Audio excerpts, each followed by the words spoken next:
Hi, Fred. Hi, how are you? We're great. Good to see you, Good. friend. Yes, you bet. Hi, Hi. Kim. I see Kim G. Welcome, everybody. There. We'll get started in another minute or two. Give just a little bit of time for some more folks to join us.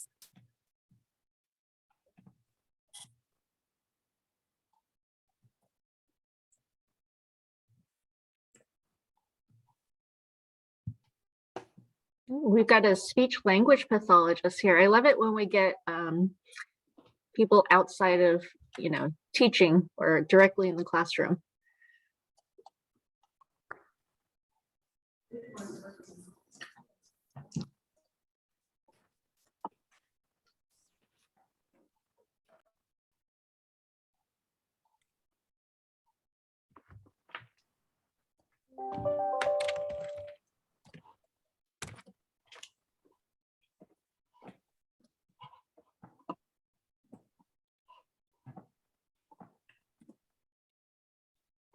While you're waiting, the link to the home base has been put in the chat for your convenience. And in the home base, you'll find a note-taking guide if you'd like to pull one up for yourself.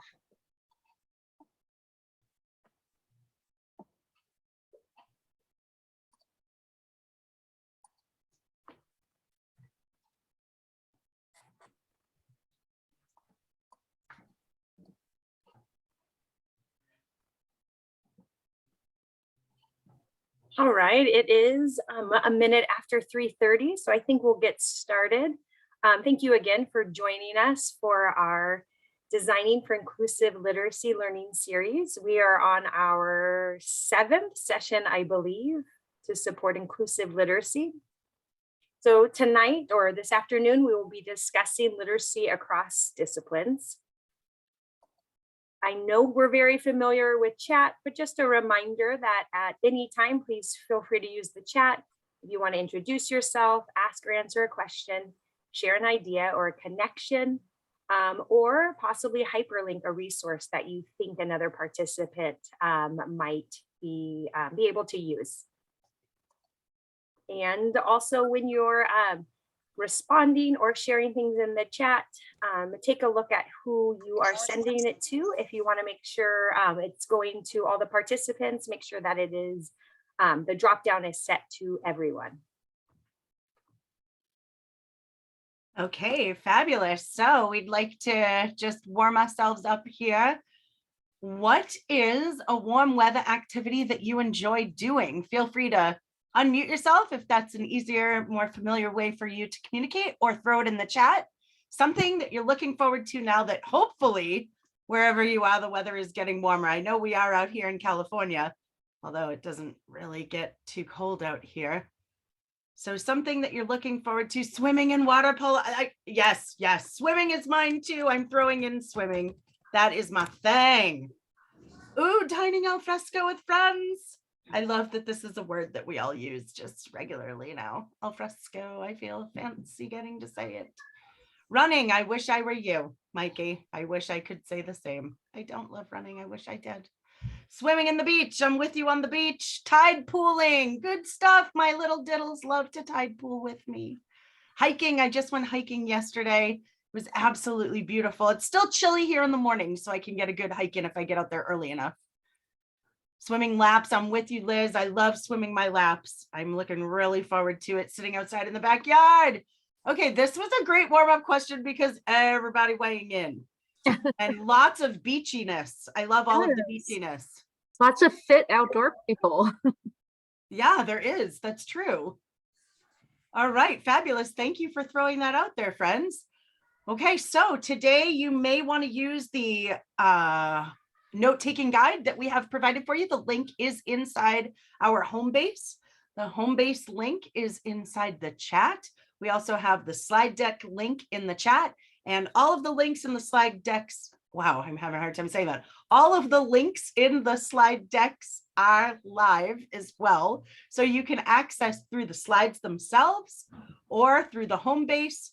and use whatever tools are easiest for you to access and process today. Here is our team. We are facilitators for CAST with Universal Design for Learning and Inclusive Literacy. Our series focuses on inclusive literacy in our webinars. And this is our team today. Elise will be our lead for the webinar. Becky and I will be here supporting in the back channels. And Sharon and Elisa are off doing other things for our Cecil project this afternoon, evening, whatever time it is where you are. Thank you for joining us today. Go ahead, Elise.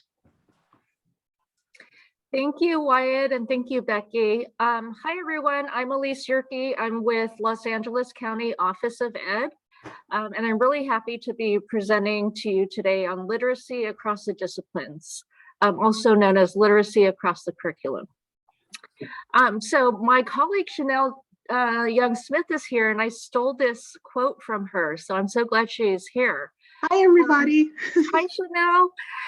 But I really like this. It's a quote from 2015, but I think that it really frames inclusive literacy really well. I'll read it out loud for you. In a coherent system of education, all children are considered general education students first. All educators, regardless of which students they are assigned to serve, have a collective responsibility to see that all children receive the education and the supports they need to maximize their development and potential so that they can participate meaningfully in the nation's economy and democracy. I just thought that was such an appropriate quote to open with, only because when we think about instruction, especially best first instruction, we need to think about our students collectively. We often think of them as English learners, students with special needs, students at risk, but essentially before they have those labels placed on them, they are general ed students first. And so with that in mind, we aim to talk about strategies today that can be used to be inclusive, including all people, and in this case, all learners, despite their differences. And it's more than just inclusion and access. It's a sense of belonging, valuing, and respect that we want to foster. And then combined with inclusion, we have literacy, the ability to produce, interpret, and understand language.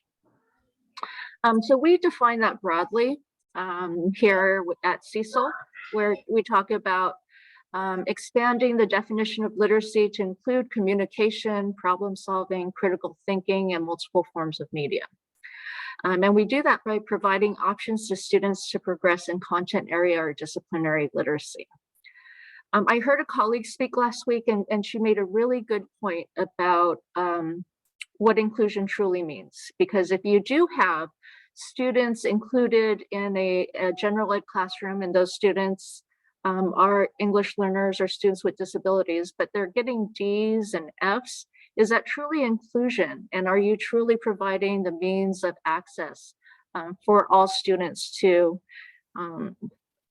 connect with content? So with that, I'm going to talk about the goals for today. Today, you'll deepen your understanding of inclusive literacy practices by first experiencing literacy barriers while engaging with content. And it is going to be a bit experiential. So I'd like you to imagine that you're a student, and I'm going to give you a scenario. And I always like to open with some kind of activity that connects with your empathy, because if we are talking about designing for inclusion, or we're talking about the design process in general, the very first step in designing is empathy. So if you read books on design thinking, or if you're familiar with other design models, usually they start with empathy. And so that's how we're going to start today.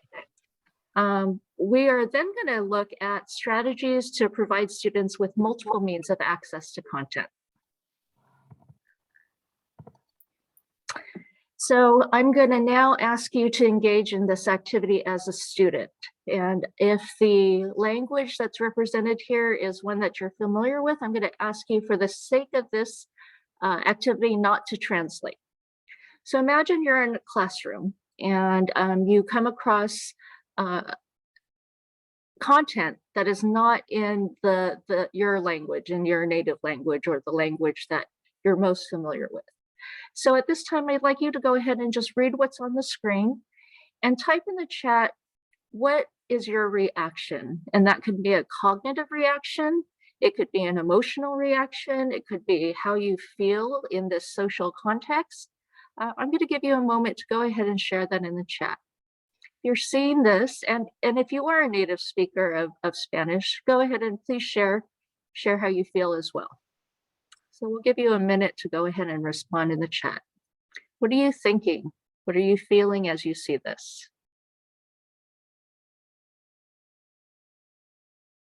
And please feel free to come off mute if you prefer. Confused, that I wish I spoke Spanish.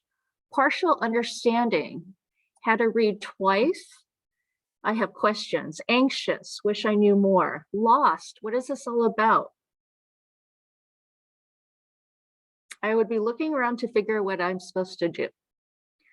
Okay, so now imagine that you are a newcomer in high school and you're 14 years old. So they're probably feeling a lot of the things that you're speaking of right now. Confusion, anxiety, feeling lost, and then yet kind of recognizing some things you're familiar with. Okay, now we're going to add another layer to this. So same question, but with an added support. So what are you feeling now? Are you able to make more sense of it? Are there connections you're able to make? Go ahead and either come off chat or share, come off mute or share in the chat. Does this add anything for you?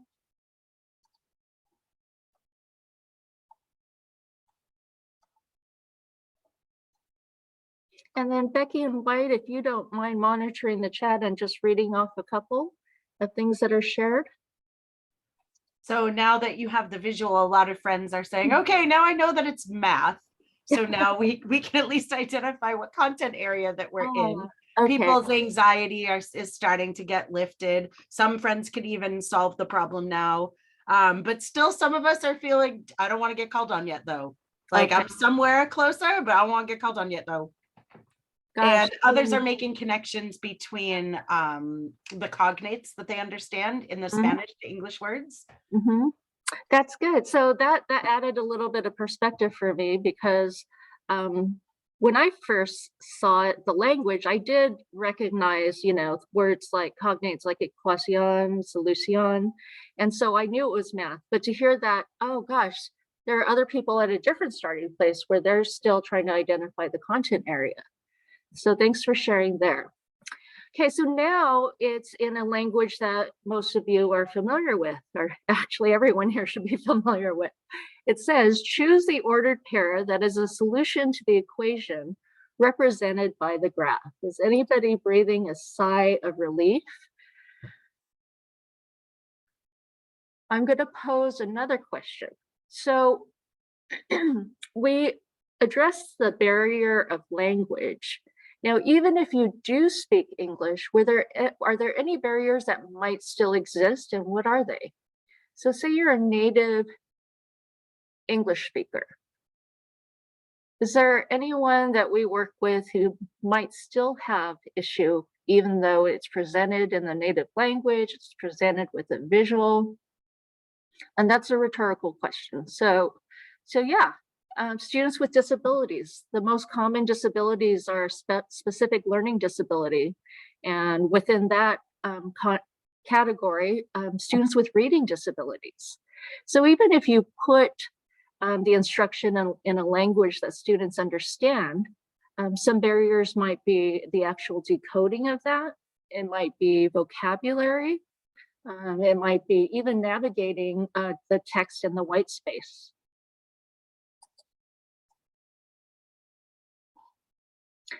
So how many of you would be able to answer this question?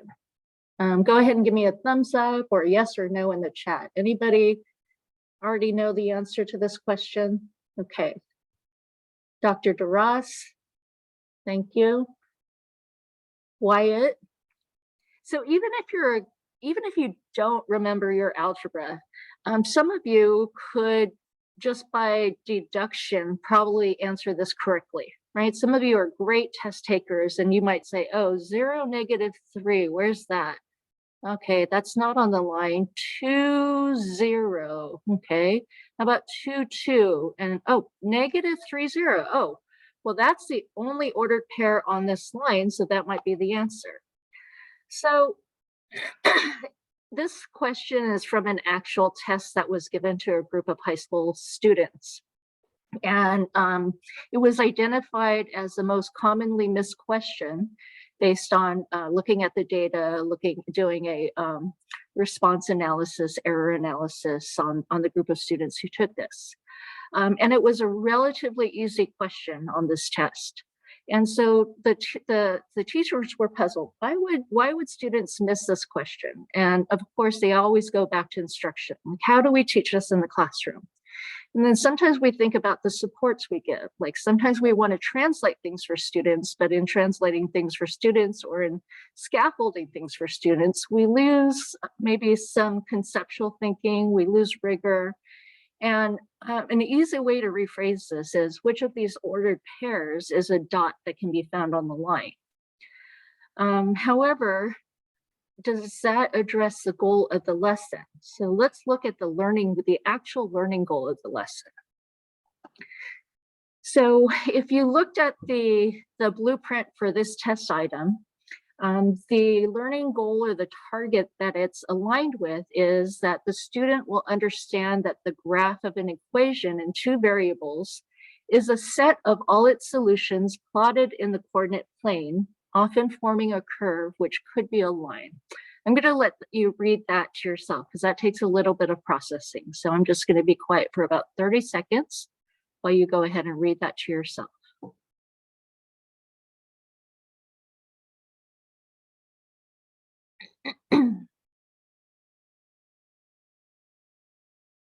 Okay, so any barriers with the learning goal here?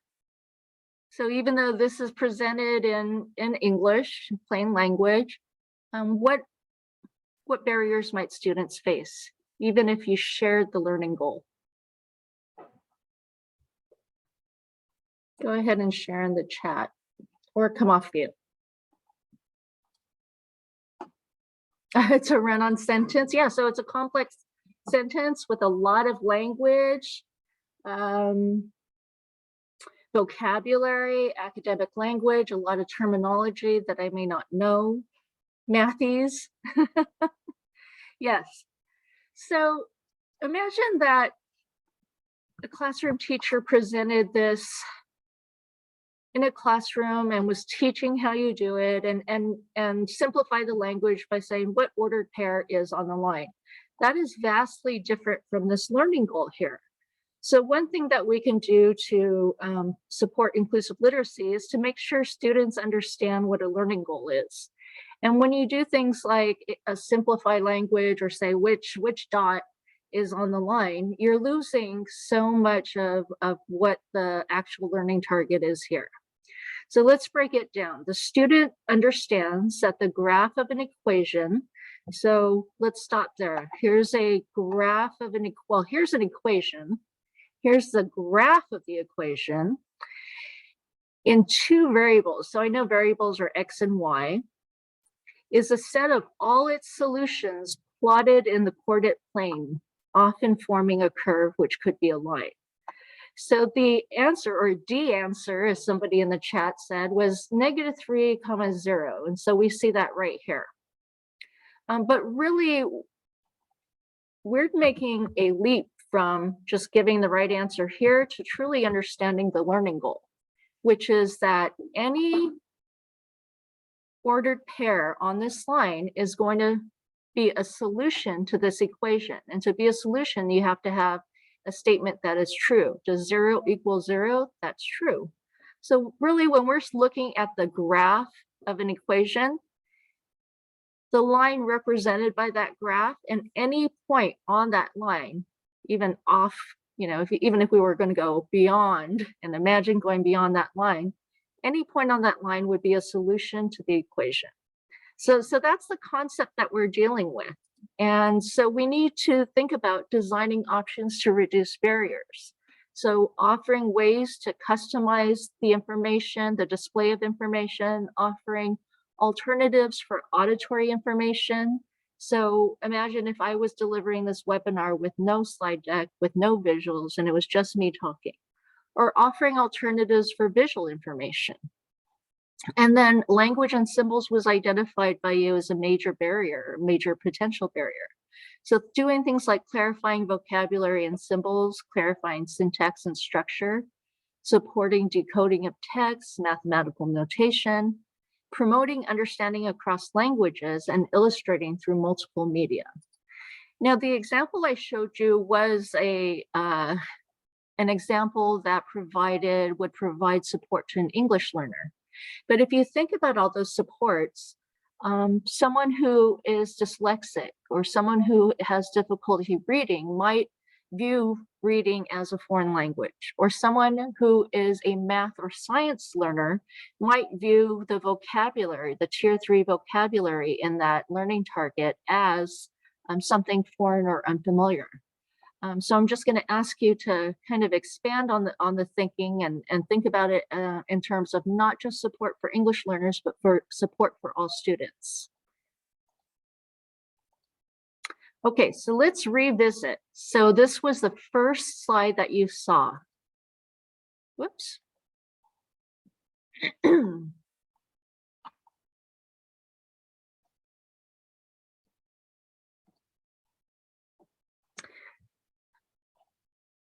So what could we do differently, or what did we do differently? So on this slide, we offered a visual representation. So how does that augment the text? Well, those of you who responded in the chat said, oh, I identified the content area. Oh, I was able to make connections with the cognates and words I already know. Maybe par ordinado, you maybe figured out at that point was ordered pair. And then when we provided it in a language, and this is actually a CASP testing accommodation, you can get stat translations in math and in, not yet in science, but I'm hoping. You can also have it read out loud through text to speech. But I want to pose a question to you. Does offering the question on this math problem in a student's native language, accompanied by the visual representation, conflict with the learning goal? And another way to think about that is, what is the construct being measured? What are we measuring here? We're measuring the understanding here in this learning goal, not whether they can read and not whether they can read English. And so when you think about it in that way, that means that it's okay to offer supports, right?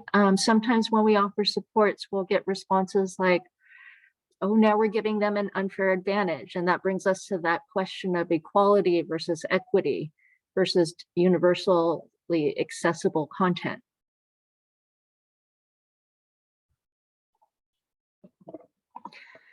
So no, offering all these language supports does not affect or conflict with the learning goal or students' a measurement of that student's ability with regard to the learning goal, because we're looking at their knowledge of really math concepts and not necessarily English.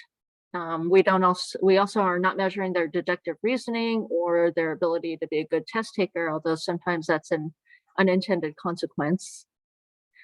And now if you look at this, I had an administrator say that he didn't want any words, that if you just gave him the visual and took away all the language, took away all the words, that it somehow became a puzzle for him that he needed to solve. So sometimes by reducing text, we can actually support students. So what's good for some is good for all. So we were talking about not just providing support in native language, but what if we define that tier 3 vocabulary? What if we showed what an equation was? What if we showed what two variables are? What if we gave an example of an ordered pair?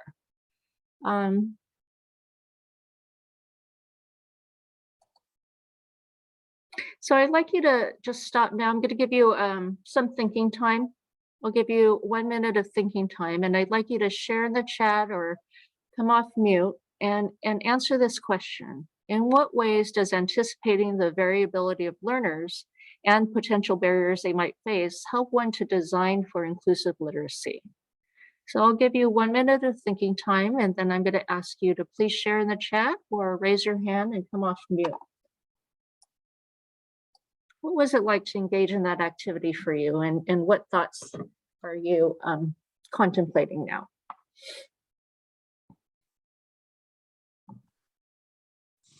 Well, I'll share a little bit. Sorry, my camera's not functioning. You know, one of the ways that the design of the task actually supported me is not giving me all of the scaffolds up front. The layering on of scaffolds as ways to support myself, or in the case of, like, you know, our Smarter Balance test platform, if I needed them, then I could toggle them on or off. Sometimes all of that stuff is overwhelming to me and many of our students. And so just having the ability to access them when I needed them was the best way for me to attack the task. That is a wonderful observation, and not one that I've heard anyone share before. But that is the whole idea behind designing for inclusive literacy, is providing the options and letting the learner choose from those options. One thing that when I was in the classroom and I was working in special ed that they warned us about is we always got the question, why not turn everything on for everybody? Well, for some students, that's a distraction, right? And they would spend the hour highlighting in different colors or playing with the Zoom. So we have to think about how to provide support in deliberate and thoughtful ways, and in ways that are that can be tailored to students, or can have them access ways of customizing displays for themselves. So thanks for that observation, Dr. DeRoss. Anybody else want to expand on that or have another take? I love this thought that Deirdre, I hope I'm saying your name correctly, threw into the chat. Please throw on your mic if you feel comfortable. But Deirdre was saying you can't be inclusive if you don't understand the needs of the students. So where relationships meet intentionality is a really important intersection. This is Fred from San Joaquin County. So one thing that made me think about was, I was a newcomer teacher for quite a few years, about the common underlying proficiency that some of our English learners already have, and how to plan for that, because they may understand that concept in their first language. So it's something to just be sure that you're connected with, I guess. Yeah, and what a disservice if they come with the conceptual knowledge of math and the ability. I mean, they could have been a rock star student in their native country, Sure. and then have to come and perform on a test or perform on an assignment that doesn't allow them to express what they know and what they can do. So wonderful point, Fred. Any other comments? This is Sylvia. I'll add on to what Fred was just saying. It reminds me very much of the checkpoint in the engagement principle around sustaining effort and persistence. And a colleague of ours from the East Coast PL team likes to say that, you know, we want students to be persisting on the stuff we want them to be persisting on, not the barriers that are getting in the way of them actually accessing the content or grappling with and thinking about doing the good thinking that you want them to be doing. And by reducing or eliminating some of those barriers, we're actually giving them the opportunity, kind of like the example Fred was giving, to engage and process and think about and produce in ways that are meaningful and aligned with whatever the learning goal is that we're trying to pursue. Great point, Sylvia. Thank you so much. And as you come up with other thoughts or other observations, please feel free to raise your hand and share out loud and stop me or drop your thoughts in the chat. Now we're going to shift to the second part of the presentation, and we're going to look at some inclusive literacy practices that we can enact right away to provide these options that reduce barriers, literacy barriers in the classroom. Before we do that, I just want to talk about language. When we talk about academic language, there's been a tendency to equate language with vocabulary. So vocabulary is included, but it encompasses things like syntax, sentence structure, text structure, knowledge of, cause and effect text structure or problem solution or sequential text structure. Those things can all lend themselves to meaning making and understanding and access in language, decoding, the actual act of reading, and then symbols, understanding symbols. So here's just a graphic of someone in ASL. And we're not talking about just text or just vocabulary. We're talking about the meaning that can be conveyed in language that is not print-based. So who are language learners? I'm not going to read this paragraph out loud, but I'm going to invite you to read it and ask yourself if you're still a language learner, if you're still on the continuum of learning language. I acknowledge that I am, because I'm a Dan Brown fan, and this was from the Da Vinci Code. And there is nothing more humbling than trying to read, something like this from the Da Vinci Code and then questioning, or reaffirming that, yeah, I do teach English, but knowing that, we're all in this continuum. So on a scale of 1 to 10, as you're reading this paragraph, 1 being the lowest and 10 being the highest, where would you rate your understanding of this paragraph on a scale of 1 to 10?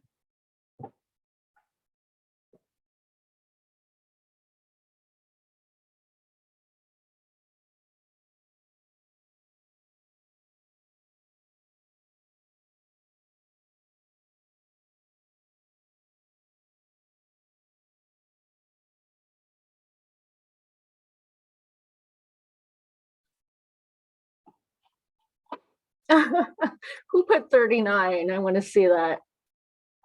Ah, Wyatt. Okay. Yes, lots of expert learners in here. 7 to 8, so 6 to 7.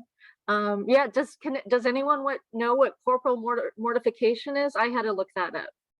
So the point being is that we're all on a continuum of language learning, and that's something that our ELA ELD framework in California recognizes. So we have a framework that combines English language arts with English language development, because the underlying kind of belief behind that is we're all language learners, and language supports are not just good for people who are learning English, but language supports are good for all of us. So let's take a look at some of these. When we anticipate literacy barriers across the disciplines, there are 4 things that we can do. We're only going to look at 2 of them today because of our time constraints. They are understanding across languages. So how do we promote the use of native language, or how do we honor the heritage language? I was raised by parents who spoke Chinese and Korean, and then they spoke the language of the household was English. And I regret that, because I could be trilingual now, except back when I was growing up and back when my parents were raising me, the tendency was to assimilate. And my parents wanted me to do well in school, and to them that meant doing everything in English. But that is changing in California. So we are looking at bilingualism or multilingualism as a strength. And when I hear that, I think, how could we have ever not thought of it as a strength? And then domain-specific vocabulary support and symbols. Those are the 2 things we're going to be looking at for the last half hour. Decoding fluency and automaticity, syntax, and structure. Those are things that we can also anticipate and support, but we're going to really focus on those first 2 bullet points. Okay, so promoting understanding across languages. So here's a balance here. So the language of curricular materials is usually monolingual. So how does that weigh against this? Inequalities arise when information is presented to all learners through a single form of representation. So if we're presenting everything in either just English or just textually or just visually, there are some people who are going to be able to access it, but there's always going to be others who can't. So how do we tip that balance? So let's take a look at some strategies. One is promoting understanding across languages. So I wonder if anyone has similar experiences to me, or if they were raised bilingual. I see Sylvia wrote, Zaretta Hammond calls being multilingual a superpower. I love that. It's one that, you know how we always have those icebreakers, which superpower do you wish you had? That's going to be my answer now. I wish I was multilingual. There are some polyglots who are just gifted with language and they can speak multiple languages, and I just envy them. So one thing we can do is promote understanding across languages. So let's take a look here. Here we have Mandarin, and these are test directions. So this first column here under traditional is traditional Mandarin. But I made it easier for you. So the second column is simplified. So that should be easier for you to read, right? Anybody? No? So let me just show you the languages that are available on our state assessments. So if you look at, oh, sorry, I forgot what screen I'm on. So if you look at the test for math and the test for ELA, look at all these languages in which the directions are available. They're available in Arabic, in Burmese, in Cantonese, in Dakota, in Tagalog, and Ilocano, and French, and Haitian Creole. I mean, if students have access to this on the test, it begs a question, do they have access to these languages in the classroom? And if they don't, why not? So we need to provide means of access for our students to their native language, because that is something we value.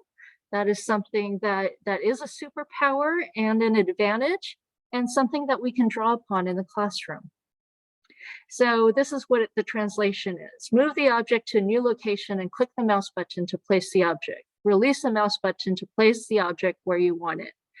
Boy, that's a simple thing, right? And just not knowing those simple directions puts you at a very, very severe disadvantage. I don't know if that was grammatically correct. I don't know if I'm allowed to say very, very severe. Okay, so sometimes teachers will say, you know, I can't translate for everybody. I can't provide these directions in all these languages, but can you provide the option? Can you provide access? With the advent of the smartphone, I cannot believe the tools that are available now at our fingertips. Written, translated directions or instructions on assignments. And rather than thinking about them as being provided by the teacher on the page, on the board, or on a classroom visual media device, can you just give access to a personal digital device? And not everyone has smartphones, right? Socioeconomic status prohibits smartphone ownership for kids. But could there be a classroom iPad? Could there be an understanding that it's okay to go to the computer to look something up? Students are provided, no. Can students access both English and native language directions? So it's, in this way, it's just, it's almost just providing permission or providing the option or having students know they have the freedom. And, you know, maybe in the 70s and 80s, they would have been shamed for that, right? Shamed for speaking Spanish in class, or shamed for doing things that are now celebrated and encouraged. And this is what Fred was talking about earlier. Utilize students' knowledge of content with their native language to further develop understanding of grade level academic content knowledge and language skills. So we know that the learning of content and the learning of language go together. And sometimes we have to be explicit. That's why we have designated ELD and integrated ELD. And designated language is a priority. And integrated ELD content is a priority with the understanding that you're going to support language. So how do we tip the balance? So we respect dominant and heritage languages. We define domain-specific vocabulary. We allow access to translation tools or links to multilingual glossaries. We embed visual, non-linguistic supports for vocabulary clarification. So anybody want to share either their own experience or their own thoughts about respecting heritage language or supporting language, cross-cultural use of language?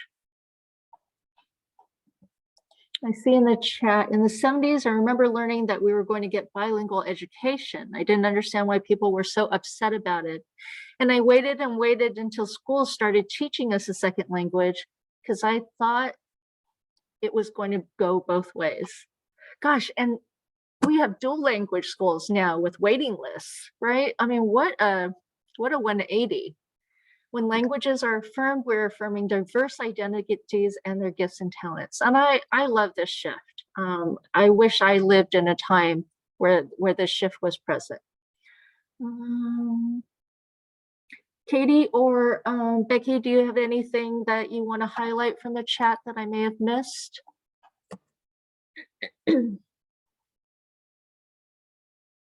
No, everyone is just exploding about how happy we are that California's come back around to honoring heritage languages, honoring being multilingual, this seal of biliteracy, right? This is incredible stuff. I have my two kids are in a two-way bilingual program because I know what it's going to do for them. If they can master English and Spanish, they'll be able to communicate with 80% of the world.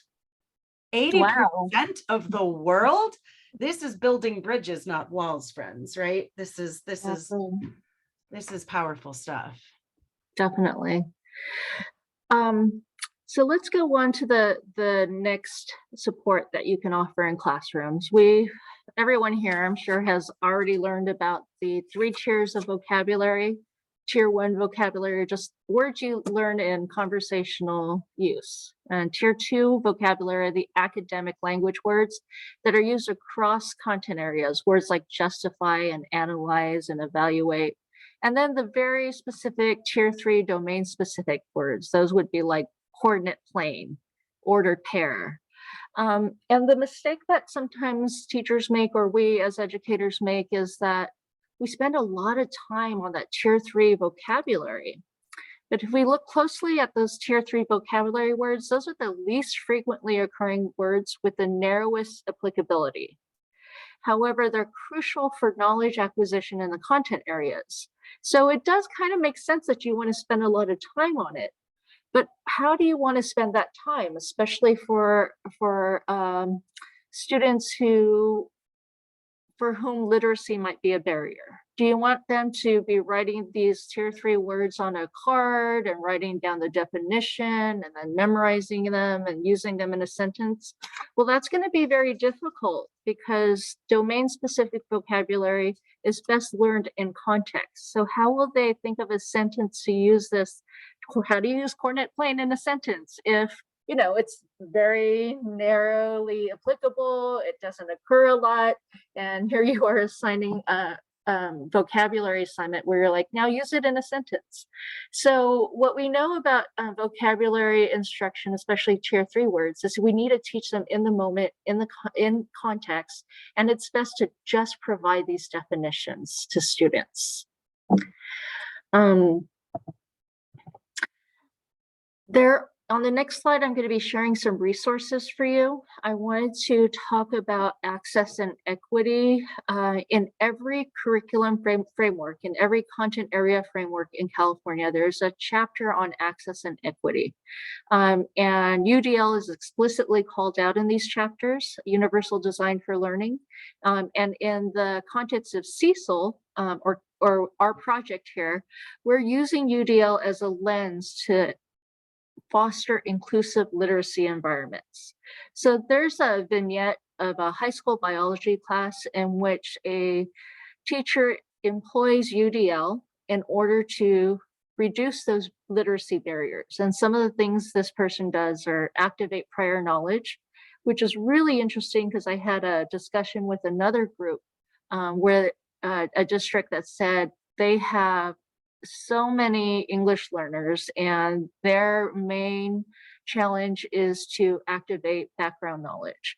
And through the course of the discussion, a realization was made that we assume sometimes that students don't have the background knowledge, but it might be a barrier on our part because we don't know what they know. We don't know how they're putting this into context.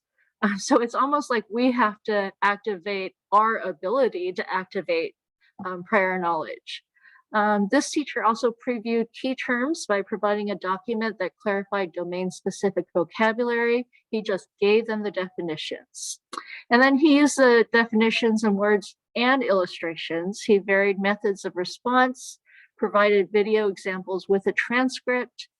We have a transcript here activated in this meeting. I love it because when you go to a really technical meeting and you're furiously taking notes, you miss things. And I love just, I'm not a person who is, well, I am kind of hard of hearing, but I'm not a person that totally relies on closed captioning or totally relies on transcript. But man, when you can print out a transcript from a meeting and go back to it, that is just a gift.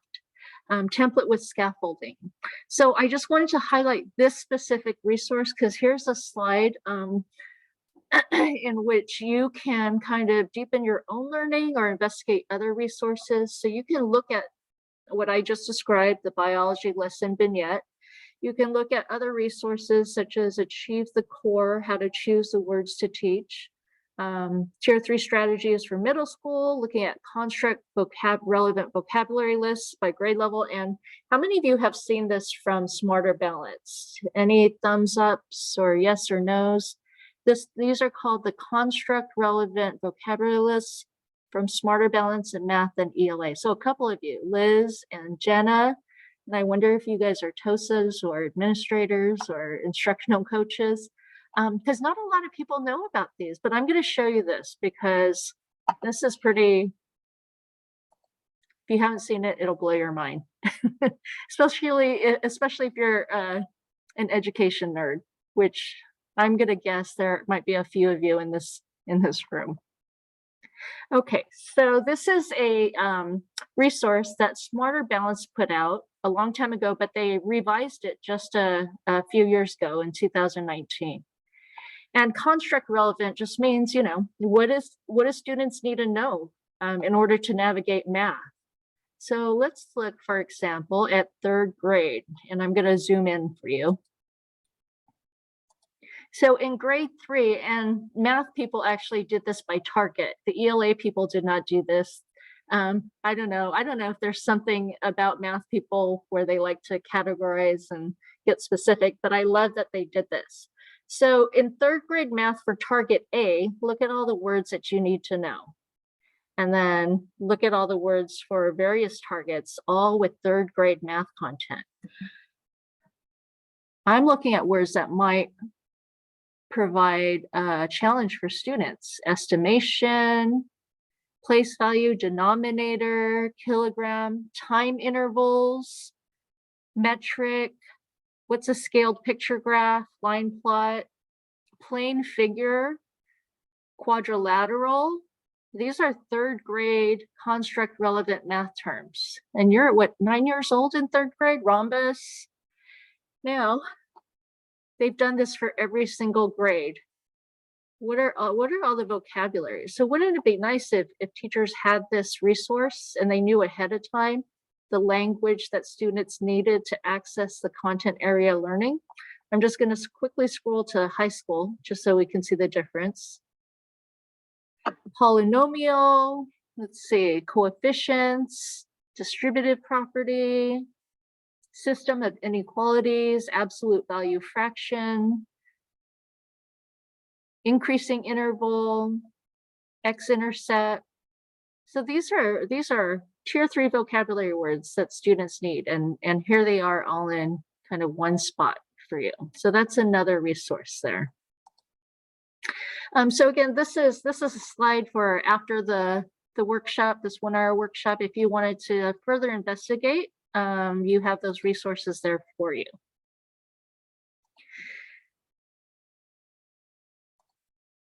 Okay. The other thing I wanted to talk about is sentence frames, because that often gets cited as a support that we can give to students who need scaffolding for language.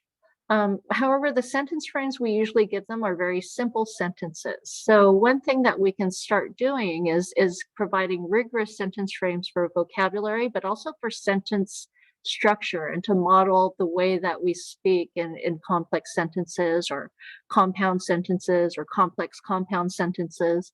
So each of these sentence frames here starts with an adverbial clause. So that makes it a complex sentence, because a complex sentence is a dependent clause and an independent clause. So part of a sentence and a full sentence.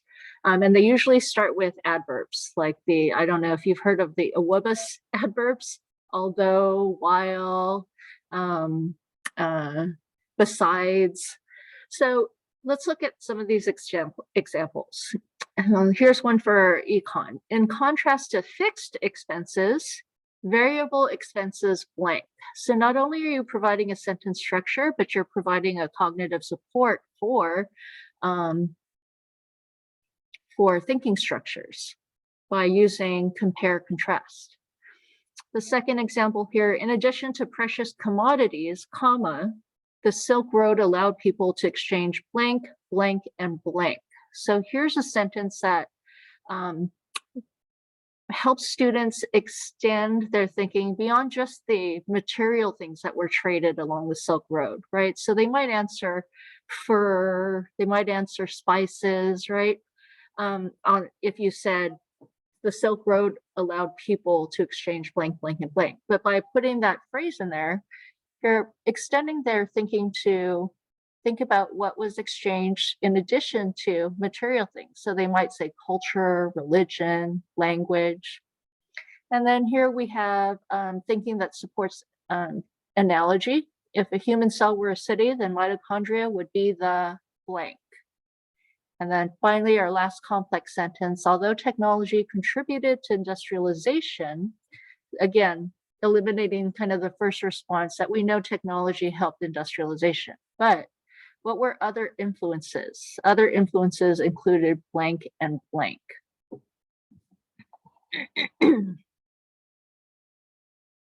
So there they might answer mass production or the workforce, or changing workforce, the structure of a workday. So let's revisit domain-specific tier 3 vocabulary. So when we started this portion, we said these were the least frequently occurring words with the narrowest applicability, but they were crucial for knowledge acquisition in the content area. So how do we begin to tip that balance? Well, these are the things we can do. Teach in the context of the discipline, provide the definition either by the teacher, or there's often references in the text, or if you're looking at a digital text, it's hyperlinked or footnoted. Target words should be used repeatedly and in context, and then additional support for understanding such as diagrams, glossaries, etc. are offered. So with that, I'm going to turn it over to my colleagues to close us out.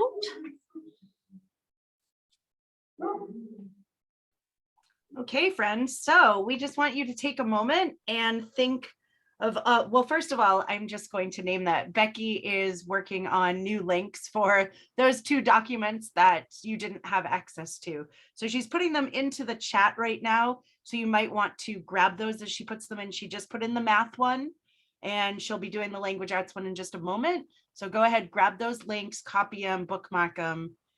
And thinking about all of the resources that Elise has just shared with us, what is one thing that you think you can walk away from this webinar committed to doing next week, tomorrow, next month? If you can throw it in the chat or throw yourself off of mute, it would be really great to hear what friends are going to be trying next, so that we can know what spaces you're living in. And next month, when we come back together, hopefully you'll join us for our next webinar and we can pick up where we left off, because next month is very closely related to this month. So I see that some friends are going to be working on upping your sentence frame game. Okay, we can always up our sentence frame game. I use them in my home now. End of story, says Wyatt. They've taken over my life. Sharing this example in our PD tomorrow, getting ready for LPAC. Thank you, Dr. DeRoss. That's really exciting. That makes me so happy. I know that LPAC has been going through a lot of shifts in the last couple of years, so anything to help remove barriers there is really worthy of our time. Review and support documents, share with peers. Thank you for sharing. Yes, so the construct relevant vocabulary docs, please let us know that they are accessible to you.